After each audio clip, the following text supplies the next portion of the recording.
Un père millionnaire a emmené son fils en fauteuil roulant à un rendez-vous arrangé. Une seule fille lui a d'abord apporté une fleur, sous la douce canopée de la lumière du début d'après-midi. Un café au bord du lac bourdonnait doucement du cliquetis des couverts et des conversations lointaines, à une table près de la fenêtre, cependant. Le silence attardait. Daniel remuait son café sans le boire, le regard trouble. En face de lui était assis son fils de 5 ans, Caleb, dans un petit fauteuil roulant. Les jambes immobiles, les mains posées sur ses genoux. « Elle ne m'aime pas, papa, dit Caleb doucement. » Daniel cligna des yeux, tiré de ses pensées. Il essaya de sourire. « Ce n'est pas vrai, mon grand. Elles ne t'ont juste pas vraiment vu. » Caleb pencha la tête, d'une sagesse qui dépassait son âge. « Elles ont regardé mon fauteuil avant de me regarder. » Daniel inspira brusquement. Il n'y avait rien à redire à cela. La troisième femme de ce mois était entrée, avait à peine jeté un regard à Caleb, puis avait passé le reste du rendez-vous en conversation polie, les yeux rivés sur son téléphone. Elle avait posé des questions sur le travail de Daniel.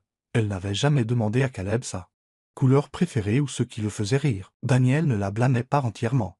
Mais Caleb remarquait. Il remarquait toujours. « Papa, dit à nouveau Caleb, tu n'es pas obligé de continuer à faire ça pour moi. » Daniel esquissa un petit sourire. « Je ne le fais pas seulement pour toi. J'ai besoin de croire que quelqu'un, quelque part, peut encore nous voir, vraiment nous voir. » Il fut un temps où les rires remplissaient leur maison, où la vie de Daniel était faite de costumes élégants et de voitures rutilantes. Tout cela s'est terminé par un accident sur une route pluvieuse, la nuit où sa femme est morte, où le monde de Caleb s'était mobilisé. L'accident avait épargné le corps de Daniel, mais le chagrin l'avait vidé de l'intérieur. Seul le rire de Caleb pouvait parfois combler le vide qu'elle avait laissé. Une semaine après le 5e anniversaire de Caleb, le garçon demanda alors « Nounou, comment puis-je aider papa à sourire à nouveau ?» Peu de temps après, avec son aide, il créa un profil de rencontre. Pas de nom, pas de titre de poste. Juste quelques lignes simples, recherche quelqu'un que ne dérange pas un homme silencieux et un petit garçon qui ne peut pas courir, mais qui peut faire s'envoler votre cœur. Daniel avait ri en le lisant, puis avait pleuré, puis il avait accepté. Il se présentait à chaque rendez-vous. Non pas en tant que PDG, mais en inette shot usé, des baskets maculées de peinture verte de l'œuvre d'art de dinosaure de Caleb. Le seul indice de sa vie passée était une montre en argent rayé, le dernier cadeau de sa femme. Il conduisait une berline empruntée, cabossée et sentant légèrement la menthe poivrée. Il voulait la vérité, pas les faux semblants. Caleb était maintenant assis, tripotant sa serviette. Peut-être qu'on devrait arrêter d'essayer, dit-il, les yeux baissés. Daniel tendit la main, posant la sienne, stable, sur celle de son fils. On essaie jusqu'à ce que ça semble juste, pas parfait, juste vrai. Caleb ne répondit pas tout de suite. Puis, levant des yeux clairs et avisés, il demanda « Tu penses que maman voudrait que tu sois seul pour toujours ?» Daniel détourna le regard, la gorge serrée. Dehors, le lac scintillait. Il pensa au rire de sa femme, à sa danse avec Caleb dans la cuisine, à ses mots murmurés une fois, un jour, papa aura besoin de quelqu'un qui te verra comme je te vois. Il ne s'en était pas souvenu depuis des années, jusqu'à maintenant. Non, dit-il doucement. Je ne pense pas qu'elle le voudrait. La porte du café carillonna. Daniel le remarqua à peine. Mais Caleb, si. Et tout était sur le point de changer. La porte du café carillonna de nouveau, un son doux et presque hésitant, comme s'il annonçait quelque chose de différent cette fois. Caleb fut le premier à lever les yeux de son pancake à moitié mangé. Ses yeux s'écarquillant instantanément, une jeune femme entra. Ses cheveux blonds dorés tombaient librement sur ses épaules. Vêtue d'un léger cardigan en lin par-dessus une robe bleu pâle, elle n'était pas tape à l'œil, ni dans sa façon de bouger, ni dans son regard. Elle ne portait pas de maquillage criard, ni de talons qui résonnaient comme des déclarations. Et pourtant, dans sa main droite, elle tenait quelque chose de radieux, un unique et éclatant gerbera, de la couleur du soleil. Elle balaya le café du regard, non pas à la recherche de quelqu'un d'impressionnant, mais avec une intention tranquille. Ses yeux rencontrèrent d'abord ceux de Caleb, pas ceux de Daniel. Qu'à l'homme à la table, et son visage s'illumina d'un sourire doux et complice. Elle se dirigea vers eux, sans hâte, sans drame. En arrivant à la table, elle s'agenouilla près du fauteuil roulant de Caleb sans hésitation, se mettant à sa hauteur. Sa voix, quand elle parla, était douce et sincère, pour le garçon le plus fort de la salle. Dit-elle en tendant la fleur à Caleb. « J'ai pensé que tu aurais besoin de quelque chose de joyeux. » Aujourd'hui, Caleb regarda la fleur, puis son visage, puis de nouveau la fleur. Il hésita, ses petits doigts planant avec incertitude, mais elle attendit avec patience. Lentement, il tendit la main et prit le gerbera, le serrant avec un léger tremblement. « Merci, murmura-t-il, la voix prise entre l'émerveillement et l'incrédulité. Daniel n'avait pas bougé.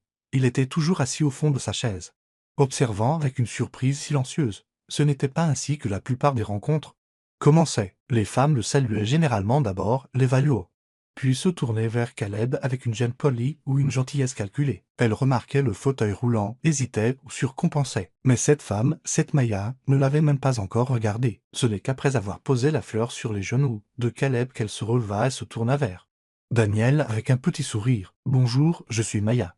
J'ai vu l'annonce. » Daniel se leva, hochant la tête, et lui tendit la main. « Daniel, et voici mon fils, Caleb. » Le sourire de Maya s'élargit en regardant de nouveau Caleb. « Tes chaussures sont cool. Caleb, j'espère que tu aimes les muffins au chocolat. J'ai failli acheter tout le plateau. » Caleb gloussa, jetant un regard timide à son père. « Asseyez-vous, je vous en prie, » offrit Daniel, désignant le siège vide. « Je peux vous offrir quelque chose? J'ai déjà commandé un thé, dit-elle en s'asseyant avec une grâce calme. Mais merci. » Lorsque la serveuse apporta sa boisson, Maya la remercia sincèrement et se tourna aussitôt vers Caleb, son attention ne déviant jamais. Elle ne demanda pas à Daniel ce qu'il faisait dans la vie. Elle ne commenta pas ses baskets usées, ni la montre de luxe rayée à son poignet. Elle se pencha légèrement et demanda à Caleb « Est-ce que tes jambes sont parfois fatiguées? » Même si elles ne bougent pas beaucoup, Caleb hocha la tête. « Oui, c'est comme si elles étaient trop lourdes. » Elle inclina la tête. « C'est logique. Je travaillais avec des enfants qui ressentaient la même chose. Les étirements aident. » « Est-ce que vous faites des étirements à la maison? » Daniel répondit. « On a essayé un peu de thérapie, mais pas très régulièrement. » Sans jugement, répondit doucement Maya. « Même un petit peu, ça aide. » Les enfants comme Caleb, elle marqua une pause et le regarda de nouveau. Ils accumulent beaucoup de force dans le haut du corps. Il faut juste s'assurer que leurs jambes ne se sentent pas oubliées. Caleb semblait fasciné. « Je veux être astronaute, mais ma fusée aura peut-être besoin d'euros. » Maya éclata de rire. Un rire franc et sans filtre. C'est le genre de fusée le plus intelligent. Les ressontes. Parfaite pour les planètes qui n'ont pas de bonnes zones d'atterrissage. Daniel regarda son fils illuminé. Caleb raconta avec animation à Maya la fusée qu'il avait dessinée la veille. Les planètes en fromage et comment il voulait voler avec son père à ses côtés. Maya écoutait, posait des questions, faisait des blagues. Elle ne parlait pas à Caleb comme s'il était fragile. Elle lui parlait comme s'il comptait. Daniel sentit ses épaules se détendre. Il n'avait pas réalisé à quel point elle avait été tendue. Ils commandèrent à manger limonade, lait au chocolat, pancakes et sandwichs. La conversation coulait plus facilement qu'avec n'importe qui d'autre. Maya était détendue, drôle, gentille, quand Caleb lui demanda si elle aimait les dinosaures. Elle se lança dans une histoire sur un cauchemar où elle était poursuivie par un T-Rex dans un supermarché. Puis Caleb essaya de nouveau d'attraper sa cuillère et la manqua. Elle tomba sur le sol avec un bruit sec. Il se figea. Il essaya de se pencher en avant, de forcer pour la ramasser, ses petits bras poussant contre le fauteuil roulant. Daniel commença à bouger. Mais Maya fut plus rapide. Elle se leva vivement, s'agenouilla à côté de Caleb, ramassa la cuillère et la posa délicatement sur une serviette. Elle posa doucement la main sur son dos et dit à voix basse « Pas de souci. Les garçons forts ont toujours droit à une deuxième chance. » Caleb la regarda, les yeux grands ouverts, les lèvres entr'ouvertes comme s'il venait d'entendre quelque chose de magique. Daniel la regarda vraiment et pour la première fois depuis des années. Quelque chose s'ouvrit dans sa poitrine. Cette femme n'était pas venue pour être impressionnée. Elle était venue pour être présente. Elle se rassit comme si de rien n'était. Mais pour Daniel et pour Caleb, tout avait changé. Alors que les dernières miettes de pancake disparaissaient et que le lait au chocolat de Caleb touchait à sa faim, Maya jeta un coup d'œil à l'horloge du mur du café. Elle tamponna le coin de ses lèvres avec une serviette et regarda Daniel avec un sourire chaleureux et reconnaissant. « Je devrais y aller, dit-elle doucement. » Puis elle se leva et chercha dans son petit sac en tissu. « Laissez-moi participer à l'addition. » Daniel leva une main, paume vers l'extérieur, et sourit d'une manière à la fois ferme et gentille. « Mon fils a insisté, dit-il. C'est lui qui régale. » Maya marqua une pause, ses yeux se posant sur Caleb, qui était occupé à dessiner des cercles dans la condensation sur son verre. « Eh bien, dit-elle avec un sourire, votre fils a d'excellentes manières. » Elle n'insista pas. Au lieu de cela, elle s'éloigna de la table et se dirigea vers le comptoir. Daniel la regarda avec une curiosité silencieuse. Elle parla brièvement au serveur, échangea quelques mots doux, lui revint en tenant un petit sac en papier fermé par un minuscule autocollant blanc. « Pour le carburant de la fusée, plus tard, dit-elle en tendant le sac à Caleb avec un clin d'œil. Caleb le tint comme un trésor, ses doigts se resserrant sur le papier chaud. « Merci, Madame Maya, dit-il, la voix étouffée par le plaisir. Maya s'agenouilla près de lui une dernière fois, essuyant une petite trace de sirop d'érable sur sa manche. « Continue de rêver, d'accord, Jacques. Fusée ne laisse personne te dire à quoi ton vol doit ressembler. » Daniel se leva également, la raccompagnant jusqu'à la porte. Le soleil commençait à s'adoucir dehors. La lumière de l'après-midi s'étirait sur le trottoir pavé. Comme de l'or fondu, il lui ouvrit la porte, et elle la franchit avec la même aisance calme avec laquelle elle était entrée. « Je peux vous raccompagner ?» demanda-t-il. Elle se retourna, secouant la tête avec un petit sourire. « Je marche pour réfléchir, » dit-elle simplement, et c'est une belle journée pour marcher. Daniel hésita. « Vous êtes sûr ?»« Je suis sûr. » Elle tendit la main, toucha doucement son avant-bras, juste une seconde. « Merci, pour le déjeuner, pour la conversation, et pour m'avoir laissé rencontrer Caleb, dit doucement Daniel. J'avais deviné. » Elle jeta un coup d'œil à Caleb, lui fit un dernier signe de la main. Puis commença à descendre le trottoir, sans fleur maintenant, ses passantes. Daniel la regarda s'éloigner, l'écho de sa présence flottant encore, comme une odeur de thé et de gerbera frais. Caleb se tourna dans son fauteuil pour suivre son mouvement, puis leva les yeux vers son père. Elle marche comme si elle n'était pas pressée. Daniel hocha la tête. Peu de gens le font encore. Il attacha Caleb sur le siège arrière de leur voiture empruntée, fixant soigneusement le fauteuil roulant dans sa position verrouillée. Puis grimpa sur le siège du conducteur, mais au lieu de démarrer le moteur et de partir, il attendit. La silhouette de Maya devenait plus petite au loin.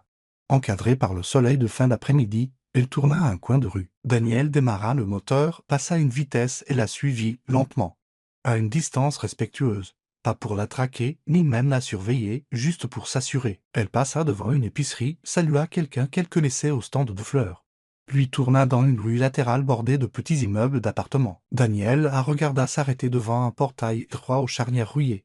Elle chercha dans son sac, sortit une clé et l'ouvrit. La lumière du porche était éteinte, pas de paillasson, pas de plante en pot.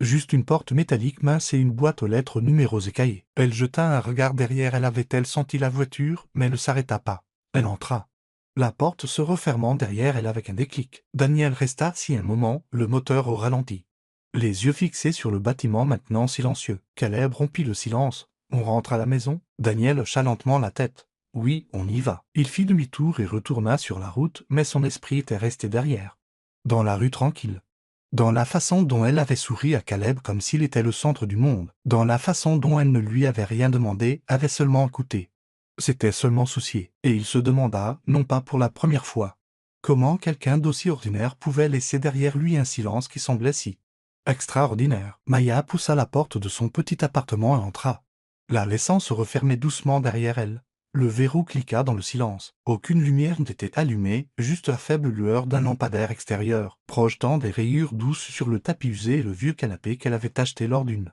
vente d'église 2 ans plus tôt. Elle posa son sac et enleva ses chaussures. L'air à l'intérieur avait une légère odeur de cannelle, un parfum résiduel d'une bougie qu'elle ne pouvait plus se permettre de brûler. Ce soir, l'appartement était frais, sombre et silencieux. Dans sa main, le gerbera semblait encore frais, obstinément lumineux. Elle se dirigea vers la quinette, trouva un verre ébréché, le remplit d'eau et y plaça délicatement la fleur. Elle le posa sur le rebord de la fenêtre et le regarda se balancer légèrement, inégal mais stable. Son regard se porta sur la photo à côté de son lit. Un cadre fissuré contenait l'image d'elle et de son jeune frère, Ellie. Maya avait peut-être 12 ans.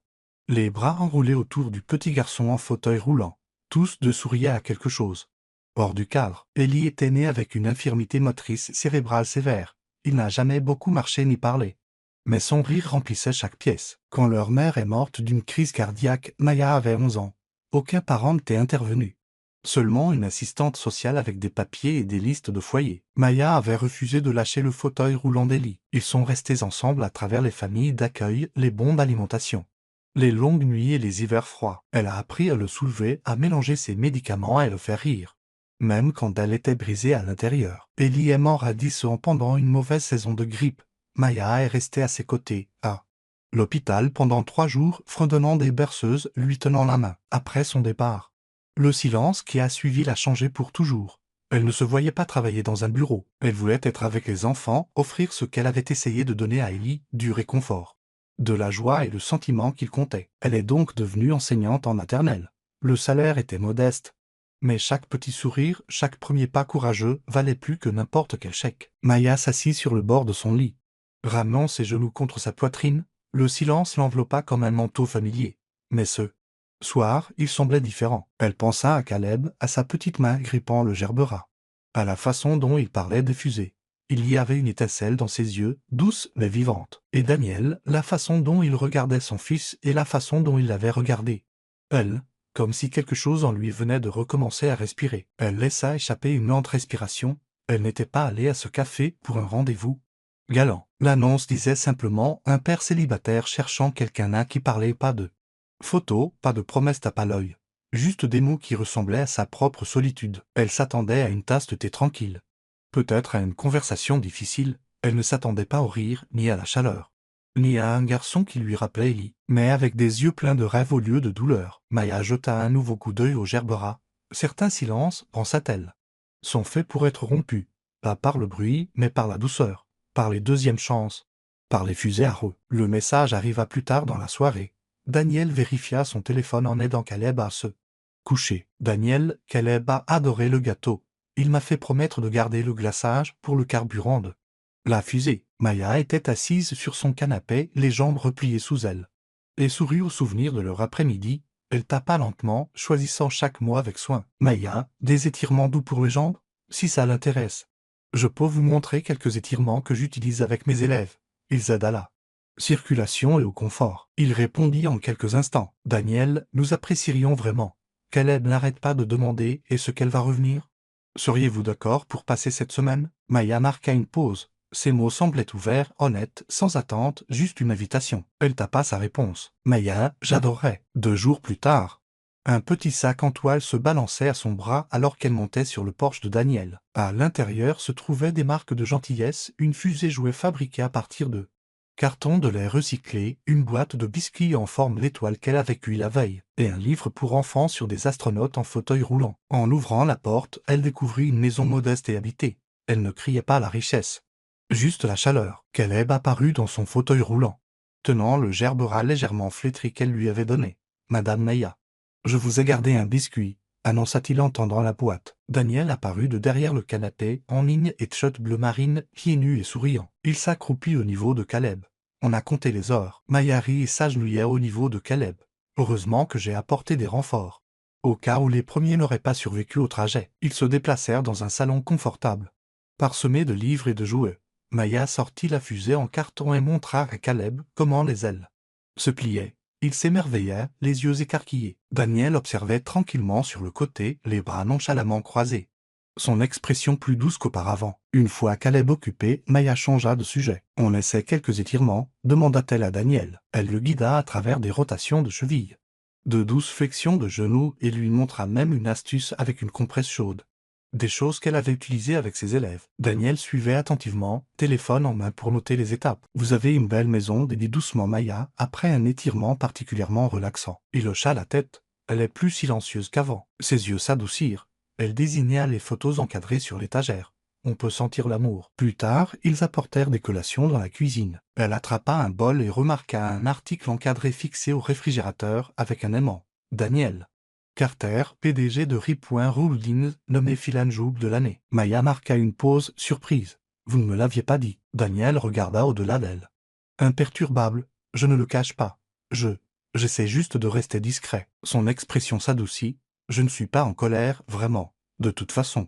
Je pense toujours que Caleb est la vraie star ici. Il gloussa, un éclair de soulagement dans les yeux. Je le pense aussi. De retour dans le salon, ils s'assirent sur le tapis pour faire des biscuits miniatures en pâte à modeler. Daniel peinait façonner le sien et Caleb éclata de rire. Papa, les tiens ressemblent à des roches lunaires. Ils sont artisanaux, se défendit Daniel avec un sourire. Maya rit si fort qu'elle fit tomber le petit rouleau à pâtisserie, puis se pencha pour le ramasser, ses cheveux tombant en douce vague, alors que la lumière de l'après-midi s'estompait et que les ombres s'allongeaient. Ils restèrent sur le tapis, entourés de crayons, de miettes de pâte à modeler, de rire. Maya observait Daniel, la courbe de sa bouche, la douce cadence de sa voix, la façon dont il se penchait vers Caleb. C'était un homme qui redécouvrait la joie. Plus tard, près du rebord de fenêtre bas, Maya aida Caleb à se tenir debout pour un court exercice. Daniel le soutenait sous les bras, pendant qu'elle ajustait ses pieds. En se redressant, sa main effleura celle de Daniel. Ils s'arrêtèrent, chacun enregistrant silencieusement l'étincelle. Papa a touché Madame Maya, la voix de Caleb rompit le silence, son rire remplissant la pièce. Maya et Daniel rirent tous les deux. Mais leurs regards se croisèrent et se maintinrent un bref instant intime.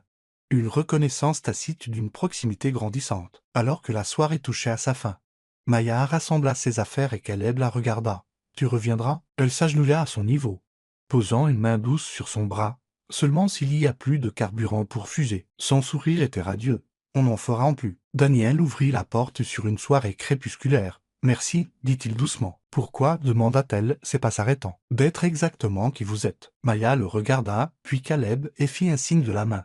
Bonne nuit. Elle s'éloigna sous la lueur du lampadaire. Daniel la regarda partir, et pour la première fois, la maison semblait moins vide, comme si elle pouvait être remplie à nouveau. Les semaines qui suivirent se déroulèrent comme les pages d'un roman tranquille. Daniel et Maya parlaient souvent, parfois par SMS, parfois tard le soir au téléphone, et souvent autour de tasses de thé dans la cuisine, pendant que Caleb coloriait des dinosaures dans la pièce voisine. Ce qui avait commencé comme une conversation amicale sur les besoins de Caleb se transforma progressivement en quelque chose de plus riche, de plus profond. Ils parlaient de leur enfance, de leurs souvenirs, de leurs cicatrices. Daniel partagea le poids de son chagrin.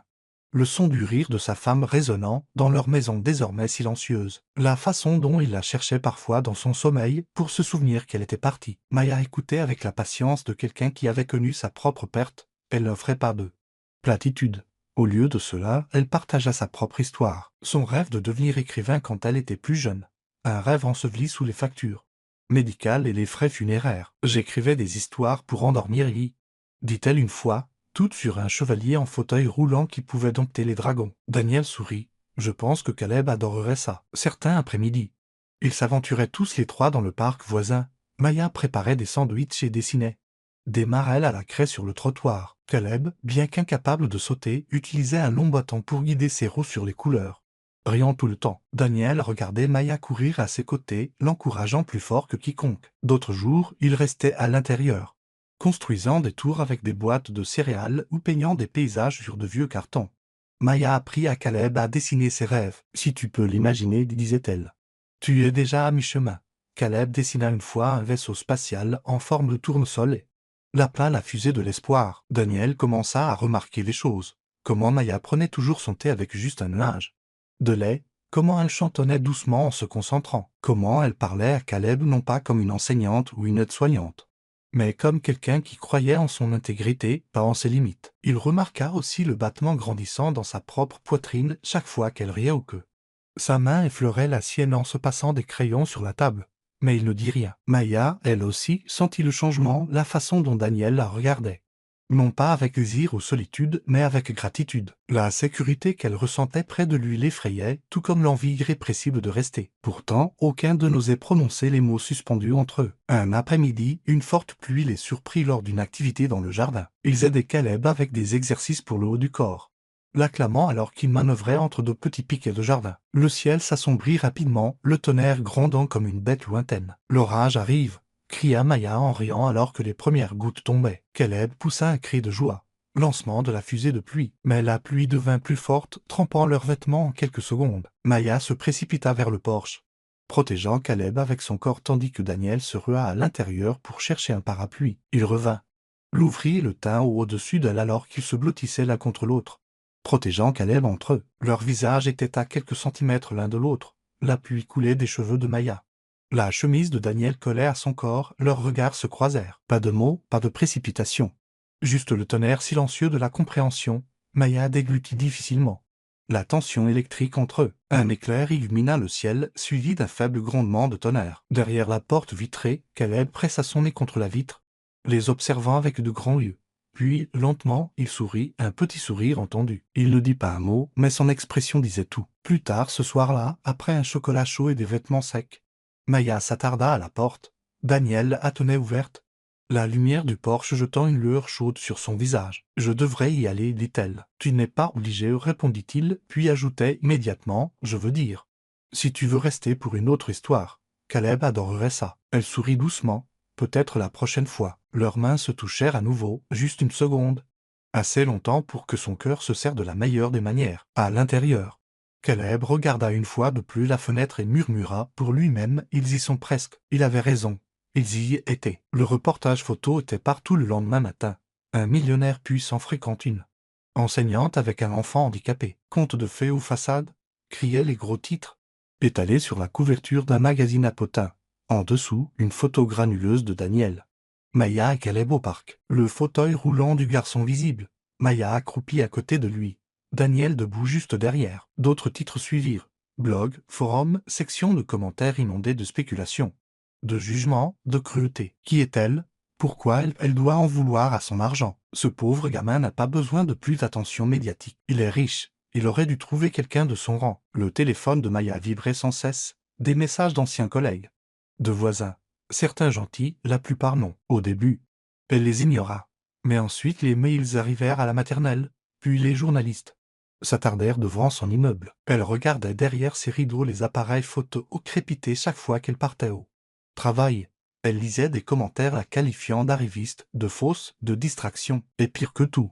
Elle voyait le nom de Caleb traîner dans la boue. Elle savait ce que ce genre de projecteur pouvait faire à un enfant, ce que ce genre de bruit pouvait voler à une vie tranquille et en pleine guérison. Alors elle fit la seule chose à laquelle elle pouvait penser pour les protéger. Elle disparut. Pas de message, pas d'appel. Elle désactiva son compte, bloqua le numéro.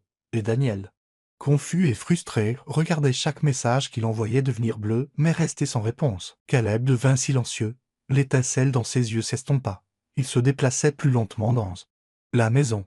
Mangeait moins. Un soir, blotti sur le canapé à côté de son père, Caleb demanda doucement « Papa, j'ai fait quelque chose de mal? Elle est partie à cause de moi ?» Daniel sentit quelque chose se briser en lui. « Personne. » murmura-t-il en le serrant contre lui. « Pas toi. Jamais toi. » Cette nuit-là, il prit une décision. Le lendemain matin, Daniel attacha Caleb dans la voiture. Il prépara un petit sac avec le carnet de croquis préféré de Caleb, et il conduisit directement jusqu'au quartier de Maya. Elle ne répondit pas à ses appels, mais elle ne put pas déverrouiller sa porte assez vite quand elle vit Caleb l'attendre dehors, les jambes pendantes de son fauteuil roulant, un tournesol posé sur ses genoux. Daniel se tenait à côté de lui, les yeux fatigués mais résolus. « Maya, » dit-il dès qu'elle ouvrit la porte, « je me fiche de ce que le monde voit. Ce qui m'importe, c'est que tu nous as vus quand personne d'autre ne le faisait. Je voulais juste vous protéger, murmura-t-elle. Vous deux.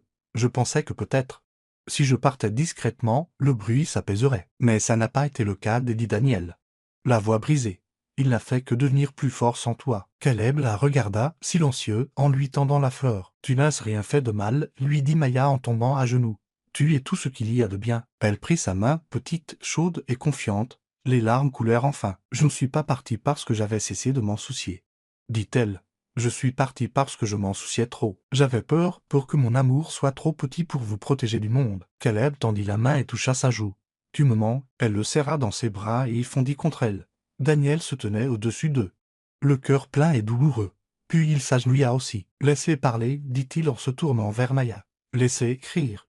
Laissez crier. J'ai affronté pire, mais je n'ai jamais rien affronté qui m'ait autant effrayé que de te perdre. Ses yeux cherchèrent les siens. Et si ça ne s'arrête jamais, alors que ça ne s'arrête pas.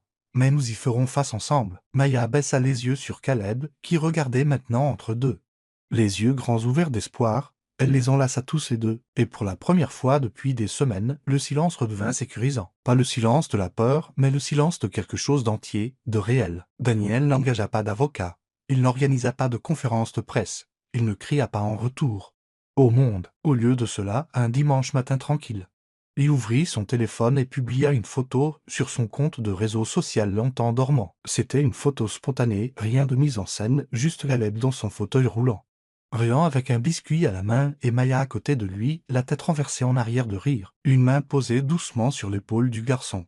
Daniel se tenait derrière eux, sa main sur les leurs. Sa légende était simple. Voici ma famille, pas parfaite, mais parfaite pour moi. Elle n'est pas entrée dans ma vie pour être vue. Elle est entrée et nous a vus, mon fils et moi, quand nous étions invisibles. Elle s'appelle Maya et elle a ramené la lumière dans notre monde. En quelques heures, la publication devint virale. Des milliers de commentaires affluèrent. C'est le genre d'histoire d'amour dont nous avons besoin. Tous les héros ne portent pas de cape. Certains portent des cardigres et des gerberas. Sois béni, Caleb, et béni soient les gens qui te voient comme tu le mérites. La réaction négative s'apaisa. Le bruit s'estompa. L'amour, s'est-il avéré, était plus fort. 1 an plus tard, le ciel était bleu, peint de nuages d'eau dérivant paresseusement au-dessus d'un nouveau bâtiment niché à la lisière de la ville. Une bannière joyeuse flottait dans la brise, grande ouverture les pas du tournesol, un centre de réadaptation pédiatrique et de joie. À l'intérieur, les couloirs sentaient la peinture fraîche et espoir. Les murs étaient décorés d'œuvres d'art d'enfant.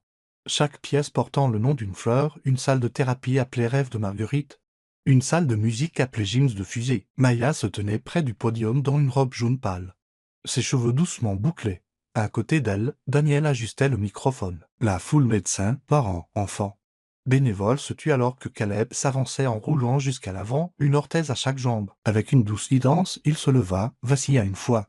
Puis fit 2 petits pas déterminés vers le microphone. Le public retint son souffle. Caleb sourit. « Maman m'a donné de l'amour », dit-il d'une voix claire. « Mais Madame Maya m'a donné le vol. » Il y eut un silence, puis des applaudissements. Puis des larmes. La main de Maya tremblait dans celle de Daniel. Les appareils photo crépitèrent, mais cette fois, c'était une célébration, pas un spectacle. Alors que la foule commençait à se mêler, Daniel se tourna vers Maya, l'attirant doucement vers la cour centrale. La lumière du soleil se déversait à travers les fenêtres cintrées, projetant des formes dorées sur le sol carrelé. Il posa un genou à terre, non pas avec panache, non pas avec fanfare, mais avec sentiment. De sa poche, il sortit quelque chose de petit, une bague en argent, simple, intemporelle. « Tu as apporté une fleur ce jour-là, dit-il, la voix épaisse d'émotion. Mais tu nous as donné un jardin. Tu m'as donné une raison de sourire. À nouveau, tu as donné à Caleb une seconde enfance. Et tu t'es donné à nous. Complètement. Sans rien demander en retour. » Les yeux de Maya s'emplirent, mais elle ne détourna pas le regard. Daniel prit sa main. « Alors, nous laisseras-tu continuer à faire grandir ce jardin ensemble ?» Elle rit à travers ses larmes. « Seulement si je peux planter les tomates. » Caleb applaudit. Elle a dit oui. Daniel se leva, l'enveloppa dans ses bras, et pour la première fois, l'avenir ne ressemblait pas à une ombre. Il ressemblait à un lever de soleil. Plus tard, ils marchèrent tous les 3 lentement dans le long couloir du centre, Caleb tenant leurs 2 mains, ses orthèses cliquetant doucement sur le sol. Le soleil filtrait à travers les fenêtres, chaud et indule, la fleur que Caleb portait encore dans la poche de sa chemise projetée une petite ombre sur le mur à côté d'eux, un gerbera, droit, persistant, vivant, tout comme eux. Merci de nous avoir rejoints dans ce voyage émouvant d'amour, de résilience et de courage tranquille. Daniel, Maya et le petit Caleb nous rappellent que la guérison ne vient pas toujours de grands gestes. Elle arrive souvent dans de petits moments, dans des mains bienveillantes, chez quelqu'un qui vous voit pour qui vous êtes vraiment. Si cette histoire a touché votre cœur, vous a fait sourire ou a fait couler une larme, pensez à vous abonner à Histoire qui touche l'âme. C'est ici que vivent les histoires comme celle-ci, des récits qui guérissent, élèvent et nous rappellent que l'amour fleurit encore dans les endroits les plus improbables. Abonnez-vous maintenant pour ne jamais manquer une histoire qui touche votre âme. Dites-nous en commentaire quelle partie de ce voyage vous a le plus touché. D'ici la prochaine fois, restez bienveillants, gardez espoir et ne cessez jamais de croire aux secondes chances.